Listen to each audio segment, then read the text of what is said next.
Bonjour à tous. L'information importante cette semaine, en attendant les résultats des primaires de la droite, c'est évidemment la candidature d'Emmanuel Macron, ancien ministre de Monsieur François Hollande. Alors, on va d'abord voir qui est Emmanuel Macron, ensuite on va parler un petit peu de sa communication, puis de sa politique, pour voir un petit peu qui il est, faire le tour du personnage. Emmanuel Macron, c'est quelqu'un qui se présente en disant qu'il n'est ni de droite, ni de gauche. Le problème, du coup, c'est qu'on sait pas où il est. C'est un peu à ça que j'ai essayé de répondre, et c'est ça que j'ai commencé par regarder. Alors, je n'aime pas juger les hommes politiques sur leurs petites phrases, mais pour Emmanuel Macron, j'en ai choisi deux, parce que sans les sortir de leur contexte, simplement en prenant la phrase, ça montre bien ce qu'il pense à peu près de la société. Monsieur Macron, c'est quelqu'un qui, lorsqu'il était ministre, a été capable de regarder un travailleur droit dans les yeux et lui dire « moi, je travaille pour pouvoir m'acheter mon costume ».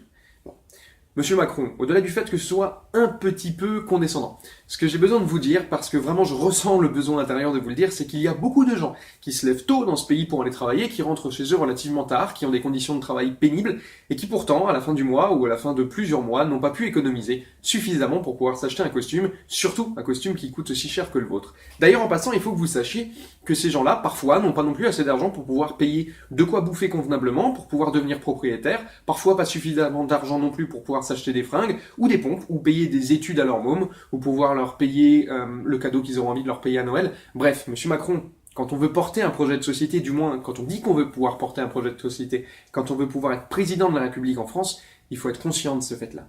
L'autre petite phrase d'Emmanuel Macron que j'ai choisi de mettre en avant, c'est une phrase qu'il a lâchée il y a pas longtemps où il nous expliquait qu'être millionnaire c'était un objectif pour les jeunes.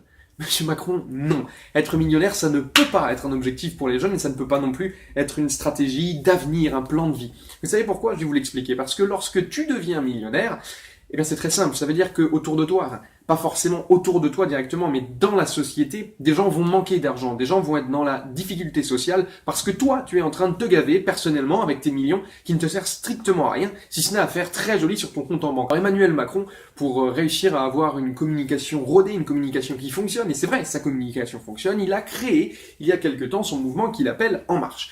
Alors attention, c'est un mouvement, ce n'est pas un parti politique. Et donc Emmanuel Macron s'appuie sur le fait qu'il ne soit pas dans un parti. Il a milité 3 ans au Parti Socialiste, je le précise, de 2006 à 2009. Mais au-delà de ça, il ne fait donc pas partie aujourd'hui d'un parti politique. Donc c'est le renouveau politique, c'est la politique différemment. Il a donc un mouvement. Alors attendez, parce que vous allez voir, un mouvement politique, le mouvement politique d'Emmanuel Macron, c'est très très différent d'un parti. Ce mouvement possède des militants.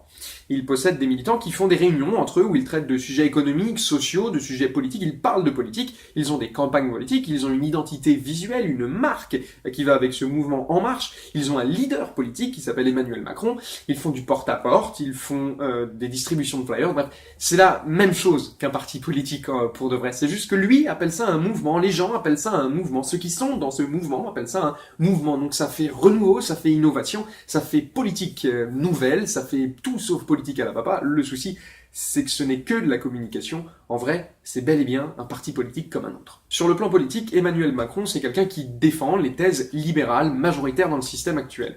Par exemple, il a fait partie des premiers rédacteurs de la loi El Khomri. Alors évidemment, quand il a vu que ça commençait à pas vraiment être apprécié par les Français, la pauvre Myriam El Khomri s'est retrouvée mise en avant par François Hollande, Manuel Valls, Emmanuel Macron et toute la petite clique qui se disait bon, les Français en veulent pas trop, t'as compris, ils aiment pas trop ce truc-là. Donc ce qu'on va faire, Myriam, c'est que tu vas aller voir Bourdin le matin, va faire les matinales, va à la télé, va défendre le projet, ta carrière politique est lancée, c'est super, c'est un truc de grande importance à ton nom, vas-y Myriam. Je rappelle pour info que ce projet-là, il est passé avec la loi, avec le 49.3, Manuel Valls, c'est-à-dire qu'on n'a pas fait voter le Parlement, on est passé en force, 49.3, on oblige finalement cette loi à passer, peu importe ce que pensent les gens.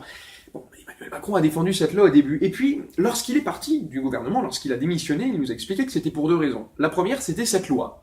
On s'est dit, bon, c'est contre la volonté du peuple, le 49.3 a dû le dégoûter, Emmanuel Macron, la politique nouvelle, le renouveau politique, ces méthodes-là, ça ne doit pas trop lui plaire.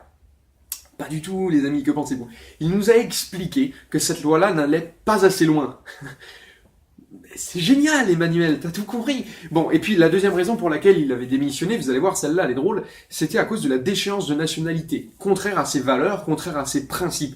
Sur ce coup-là, je suis d'accord avec toi, Emmanuel. Par contre, j'ai juste une petite question à te poser.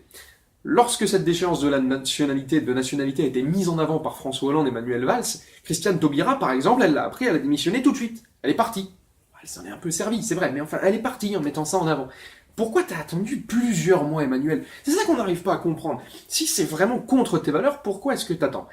Non, moi je me demande simplement si c'est pas un petit peu de communication politique tout ça, si tu n'utilises pas un argument qui va faire poids auprès de la population, parce qu'une majorité de la population était contre la déchéance de nationalité aussi, en tout cas dans l'électorat de gauche. Et donc moi je me demande, Emmanuel, si tu nous as juste pas un petit peu mis ça dans un joli petit paquet d'échéance de nationalité, tout simplement parce que tu ne pouvais pas nous dire je quitte le gouvernement parce que je veux prendre la place du calife d'ici quelques temps.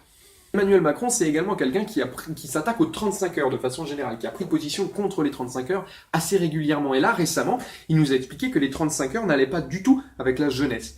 Mais moi, ça me pose quand même un souci tout ça, parce qu'Emmanuel Macron parle souvent de la jeunesse.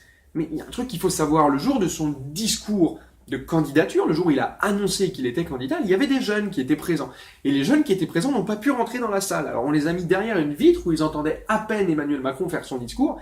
Du coup, la question qu'on peut quand même se poser, et j'espère que c'est pas ça, Emmanuel, t'es quand même pas en train d'utiliser la jeunesse comme argument marketing dans ta campagne politique. Rassure-moi. Hein? Parce que jusqu'ici, t'en as beaucoup parlé, mais qu'est-ce que t'as proposé de concret pour la jeunesse? T'as proposé une augmentation des salaires pour les stagiaires? J'ai pas entendu parler de ça. Pour les alternants, ça me ferait plaisir, personnellement. T'as pas entendu parler de ça non plus. Est-ce que t'as proposé, je sais pas moi, par exemple, qu'on file un coup de main pour tous les étudiants qui sont dans la galère et qui n'ont pas assez pour se payer un appart, enfin pour louer un appart ou pour se payer à bouffer, qui sont dans le rouge tous les mois et qui doivent payer leurs agios à des banques qui en ont rien à foutre? Est-ce que t'as proposé des choses comme ça? T'as rien proposé, c'est triste. Alors Emmanuel, avant de nous expliquer que les 35 heures sont pas du tout compatibles avec la jeunesse, essaye de régler nos problèmes actuels. Les 35 heures, c'est un problème, peut-être, pourquoi pas? C'est pas la question. La seule question, c'est qu'on a des vrais problèmes terre à terre, notamment le fait qu'on peut pas bouffer, à part des pâtes. Et je te jure que si je te mets aux pâtes tous les jours pendant un an ou 2 ou 3 ans, c'est-à-dire le temps des études des gens, parfois jusqu'à 5 ans, parfois plus, tu vas péter un plomb, Emmanuel, crois-moi, les pâtes c'est bon 2-3 fois, la quatrième c'est dégueulasse. Surtout quand t'as plus de sauce à mettre dedans à la fin du mois. Alors avant de nous parler des 35 heures et avant de mettre en avant la jeunesse, propose des choses concrètes pour la jeunesse. Parce que là, jusqu'ici, bon, le renouveau politique c'est gentil, mais enfin à part dans le discours, soyons sérieux 2 minutes les copains, parce que là je commence à partir dans des envolées lyriques un peu marrantes, mais le problème c'est qu'Emmanuel Macron, il est quand même en train de se présenter à la présidentielle, président de la 5e République française. C'est pas une blague, c'est sérieux. Bon, et c'est quelqu'un qui a étudié dans la haute école du système, qui a démarré sa carrière dans la haute banque du système, c'est quelqu'un qui a adopté les grilles de lecture du système, c'est quelqu'un qui s'est fait dans le système, c'est quelqu'un qui avance dans le système. Bref, c'est un mec qui c'est juste, il est dans le système comme un poisson est dans la flotte, c'est-à-dire complètement à l'aise. Et il nous dit, clairement, c'est son positionnement, je suis le renouveau politique, le candidat anti-système. Pourquoi pas? Pourquoi pas? Pour le premier tour de la présidentielle, évidemment, en 2017, on imagine bien que M. Macron a une petite carte à jouer quand même. Déjà, il est en train un petit peu de tuer François Hollande, parce que sur les électeurs qui sont à droite de la gauche, c'est-à-dire ceux qui voteraient bien Hollande ou la Hollandie, c'est Valls et compagnie, bon, tous ces électeurs-là, chez eux, Macron, il a quand même une cote de popularité qui est supérieure à celle d'Hollande ou de Valls. C'est pas compliqué en ce moment, c'est vrai. Donc il risque d'aller leur piquer quelques voix. Et puis, si on a un candidat de droite qui est vraiment de droite, comme un mec comme Sarkozy, qui va quand même draguer les thèses du Front National et ses électeurs, bon, bah t'imagines bien que si c'est un mec comme ça à droite, tu vas avoir des électeurs de droite qui vont se dire, je peux pas voter pour lui, qu'est-ce qu'il... Non, arrêtez vos conneries, on l'a déjà eu président. Macron, il a une base d'électeurs possibles, d'électorat possible, c'est vrai. Mais en vérité, quand on essaye d'aller un petit peu plus loin dans l'analyse, c'est un cadeau qu'il est en train de faire à Jean-Luc Mélenchon. Imaginez, il va y avoir un échiquier à gauche avec des candidats de gauche. Donc un mec du PS, c'est sûr qu'il sera passé par une primaire, qui sera soutenu et qui devra se taper le bilan de François Hollande. T'as compris, lui, peu importe qui c'est, ça va être compliqué. T'auras Macron, qui est pas un mec de gauche, et puis t'auras Jean-Luc Mélenchon, qui est de gauche. Évidemment que tu vas avoir des électeurs de gauche qui voudront plus voter socialiste, qui vont se dire, attends, Macron, il a quand même été ministre sous François Hollande, alors c'est bien gentil de, bah ouais, mais bon, ça va pas, c'est pas cohérent. Donc ils vont nous expliquer gentiment, je vais aller voter pour Mélenchon. Bon, finalement, vous voyez, on n'arrive pas vraiment à cerner Emmanuel Macron, c'est un mec qui a des idées de droite, qui a été dans un gouvernement de gauche, qui dit qu'il n'a pas de parti politique, mais qu'en a recréé un, qui a un électorat qui est plus à droite qu'à gauche, mais qui est pas vraiment à droite et pas vraiment à gauche. On sait pas vraiment qui il est. Pour conclure tout ça, ce qu'on peut se demander, c'est si à force d'être ni à droite ni à gauche, Emmanuel Macron va pas finir par aller nulle part. Merci à tous d'avoir regardé cette vidéo, c'était notre première vidéo. Donc n'hésitez pas à nous dire ce que vous en pensez, si elle était bien, si elle était pas bien, ce qu'on pourrait améliorer. N'hésitez pas aussi à la partager si vous êtes d'accord avec, si elle vous a plu ou si elle vous a aidé à vous poser des questions. N'hésitez pas également à la liker ou à la commenter, ça nous fera toujours plaisir. Et moi je vous dis à plus tard.